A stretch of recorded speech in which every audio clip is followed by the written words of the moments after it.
Welcome into the San Francisco 49ers Report. My name is Chase Sr., and no matter where you are or how you're tuned in, I greatly appreciate all of you for making today's show a part of your day. Here's what we have coming up. I'm going to go through several players who the 49ers have to play the rest of the season because right now, with the Niners being 5-7, probably not making the playoffs, we are in the evaluation phase. But last weekend and all year, really, been watching a lot of college football, but I'm bringing this question up right now because last week was rivalry weekend throughout college football. This week is conference championship weekend. We have a bunch of great matchups coming your way on Saturday. So today's poll question is this. Show me that you know ball. Who wins the CFP national title? The top four teams right now: Oregon Ducks, Texas Longhorns, Penn State Nittany Lions, Notre Dame Fighting Irish. If Texas plays up to their capabilities, I think they win the national championship because I think they're the most complete team in all of college football. All right, let's get the show underway. It is time for the Niners to evaluate this roster and see who can be a member and contributor for this team in 2025 and beyond. And so with that, some veterans can take a seat because I don't need to see them any longer. It's time for me to start evaluating this team to see which young players are actually dudes. And it's time for the Niners to do the same. So, player number one who needs to play more is Ben Bartch at left guard over Aaron Banks, the former second-round pick out of Notre Dame. Ben Bartch played extremely well against the Buffalo Bills. His technique was very sound. He was very physical in the run and pass game. He was not overwhelmed by a pretty good Buffalo defensive front and a very well-coached Buffalo team. And he hadn't gotten a lot of action this year at all for San Francisco, has gotten some playing time in the past with a team like the Jacksonville Jaguars. But number 78 live, we talked about it during the watch party, was playing really good football, laying some good blocks. Then when I went back and watched the tape, I was very impressed. And his numbers against the Bills, according to Pro Football Focus, were very solid. Overall PFF grade of 78, a pass blocking grade of 71.2, run blocking grade of 75.5. He didn't give up a sack, didn't give up a hit, and this offensive line has been a problem all year and only gave up one pressure of quarterback Brock Purdy. Aaron Banks is going to be a free agent, and so far this year, he's really disappointed me in a contract year. He's been way too inconsistent, and just because he's played well in the past and at moments this year, not taking that away from him, there are so many teams across the NFL who are going to be starved for offensive linemen. Aaron Banks could get paid by another team. And so it's time for the Niners to see if Ben Bartch can take over for him for a pretty discounted rate. Change number two, and this involves a couple of different players here. I want to see the Niners give more snaps, more targets, and more throws thrown in the direction of Ricky Pearsall, first-round pick from April's NFL draft, and then the fourth-round pick in Jacob Cowing out of Arizona, which could mean that Deebo Samuel gets less snaps, but I'm fine with that. Deebo Samuel is having the worst year of his professional career. The tackle-breaking numbers are not there. The yards of separation numbers are not there. Picking up yards after the catch, those numbers have gone down. He's having the worst rushing season of his career. He's looked out of shape. He's looked disinterested. I haven't liked the body language from a team captain. And while he's been a special, one-of-one, very unique player throughout his career, you look back at his NFL career, it's been one good year, one bad year, one good year, one bad year. And as a wide receiver, he has 1 year in which he has surpassed 1,000 receiving yards. And that came during his magical, fantastic, dominant 2021 first-team All-Pro season. But then he gets paid going into 2022, and since then, he has been a disappointment. And Ricky Pearsall in the last 3 games has been a little bit of a disappointment. Where has he been? He's really struggled to beat man coverage. One of the reasons why the Niners drafted him 31st overall, he was looked at as a man beater after the Niners in the Super Bowl against Kansas City with their receiving core struggled to beat man. This is not good. I get it. He got shot in the chest before the season. He came back from that injury and survived it, which was a miracle in a way, according to doctors. But in his last 3 games, since that good game against Tampa Bay, where he had that long touchdown, then 2 catches on that game-winning drive from Brock Purdy, 63 routes run, 3 targets, no catches, no yards, and 0 touchdowns. If the Niners missed on this pick, which I didn't like at the time, when there were really good players on the board, that is not good. Another change that I would make, and another player who I want to see get more run, is tight end Mason Pline. He's currently on the Niners practice squad. Really intrigued by the athlete. A former basketball player at Ferris State, 6'6", 254. He has a lot of ability and a lot of raw athleticism.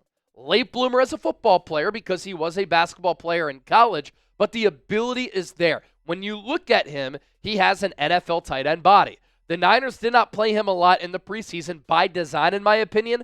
They didn't want other teams to see his ability because they wanted to cut him and bring him back to the practice squad and not risk him signing with another team. It's time for the Niners to play Mason Pline. I want George Kittle to be a lifelong 49er. Doesn't make sense for number 85 to play in a different jersey. Final year of his contract is in 2025. He's still playing at an all-pro level, but you have to find a legitimate tight end too. Eric Saubert, take care. Braden Willis, wish I never knew you. Cam Latu, not even sure where he is, but he's a stiff as a former third-round pick. Mason Pline, I'm very intrigued by the player, and I want to see more. Because if not, you have to draft a tight end too, in my opinion. Drake Nugent, play him at center over Jake Brendel. Jake Brendel has been one of the lowest graded centers in the National Football League all season. And I think that Drake Nugent might be a diamond in the rough as a UDFA who the Niners signed as an undrafted free agent following his career at Stanford and Michigan. Very experienced player, so he's not going to be overwhelmed from the jump. 39 starts in his college career, 24 at Stanford, 15 last year at Michigan. He was the starting center for a team that won a national championship. I like his technique. He understands angles as a blocker. He can pull and climb as a blocker and get to that second level. As an athlete, he ran just north of 5 seconds in his 40-yard dash in the pre-draft process. And in Kyle Shanahan's outside zone scheme, you have to understand those angles. You have to pull as a blocker in the run game. He's really tough. Not a lot of losses on tape. I like his anchor, a strong lower half. And so you are entering the final 5 games of your season. Jake Brendel is not a starting center for a team that has Super Bowl aspirations. We've seen that 2 years in a row. And this year we have seen that he's been one of the worst centers in football. Time to give Drake Nugent a shot. I know he has to protect Brock Purdy, but if that's your center of the future, allow him to get some reps with Brock Purdy and vice versa. Do you have hope that the 49ers can make the playoffs? That's today's poll question. Type H for hope, C for cooked. Let me know and join the conversation down in the comment section right now. Plenty more to get to. Don't you dare go anywhere. Continue to hang out here with us. Why would you go anywhere else? We just have to tell you about our sponsor, GameTime. How cool is it to go to a Niners game? Whether it's in the past at Candlestick, whether it's right now at Levi's Stadium, being a part of an environment like that is special. And with the GameTime app, you can experience that. You can go to a Niners game at home. You can go to a Niners game on the road as the faithful always takes over the opposing stadium. With the GameTime app, you get the best seats at the lowest price guaranteed. Prices drop as the event gets closer. You can see the view from your seat before you buy, so you know exactly what to expect when you arrive. If you want to go to Niners Bears coming up on Sunday, plenty of tickets available. You can take a look at the game list options, or you can take a look at a couple of different views here. Bird's eye view of the stadium, the view from your seat right here where you get the price point as well. You can pay with Venmo. There is ticket insurance, flash deals, zone deals. It's also not just an app for sporting events. You can go to concerts, comedy shows, theater events, and a whole lot more. Download the GameTime app, create an account, use the code CHATSPORTS, CHATSPORTS, $20 off. Terms apply. First purchase only. Take the guesswork out of buying tickets with GameTime. What time is it? Game time. We continue to move forward with some players who I want to see more of during this evaluation phase for San Francisco. One player, we've seen a little bit of him the last 2 years, mostly in the preseason, sometimes on special teams. This year, he's starting to get some more snaps, but I want to see more of D. Winters. I think that D. Winters can be a player in this league, and this Niners team is a little bit thin at that linebacker spot. Devondre Campbell is an older player. He fit the win-now window for the Niners, and San Francisco signed him after Eric Kendricks decided to leave the Niners and not sign with them and team up with Mike Zimmer, the Cowboys defensive coordinator.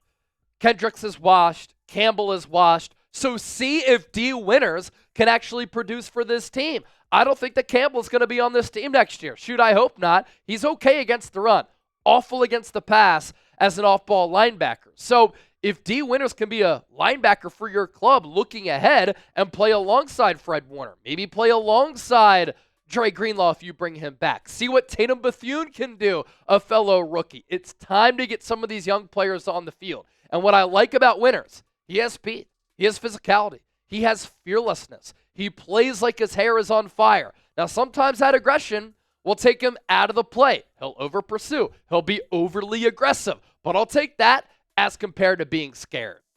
Trent Williams, over the last couple of weeks, has been dealing with an ankle injury. So I want to talk about him next because last week, he was on one of those scooters where you have your leg elevated. I don't see how he's getting close to playing. And he hasn't practiced this week as of this recording on Thursday, December 5th. And he's also dealing with a family tragedy. He lost twin boys. Catastrophic for him and his family. Our thoughts and prayers go out to Trent Williams and his wife. So, look, if he can't play, if he's not right, you need Trent Williams for next year.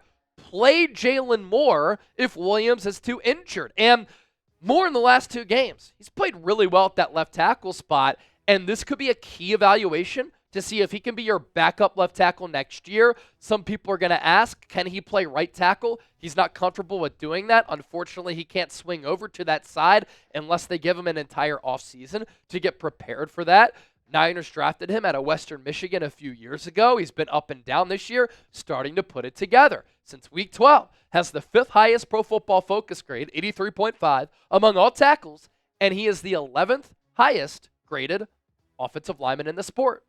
Evan Anderson, you know him probably because he wears that Guardian cap and he takes up a lot of real estate along the interior of this Niners defensive line. He's made some really good plays for San Francisco this year as an undrafted free agent out of Florida Atlantic. Really good athlete in high school. He could actually dunk way back in the day, even though he's north of 300 pounds. You see that athleticism on display with some of the short area quickness. He's solid against the run, solid against the pass, against the Tampa Bay Buccaneers.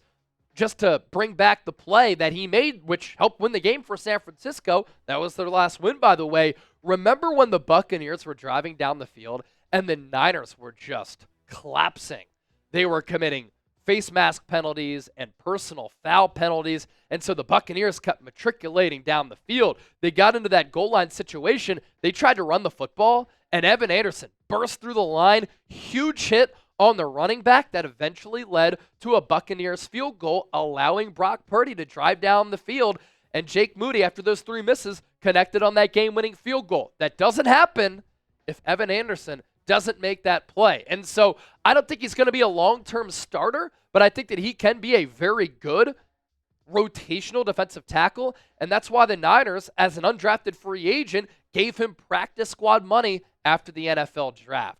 I also want to see Sam Okuwanu play a little bit more. He's flashed at times this year. An older player who's been a journeyman up to this point. He's 26, 27 years old, but he can kind of serve in that defensive end, defensive tackle role like we've seen Yetur Gross-Matos play this year, Arden Key, Charles Omenihu, Jordan Willis in the past. I think that he can be a guy at defensive end and defensive tackle. So those players right there are players who I want to see more of for the remainder of the year, because you have to start evaluating those players. That's the key word for today's show. Evaluation and evaluating. You have to see if those players can be players for this team. So who do you want to see more of the rest of the way? I gave you my list. You give me your list right now.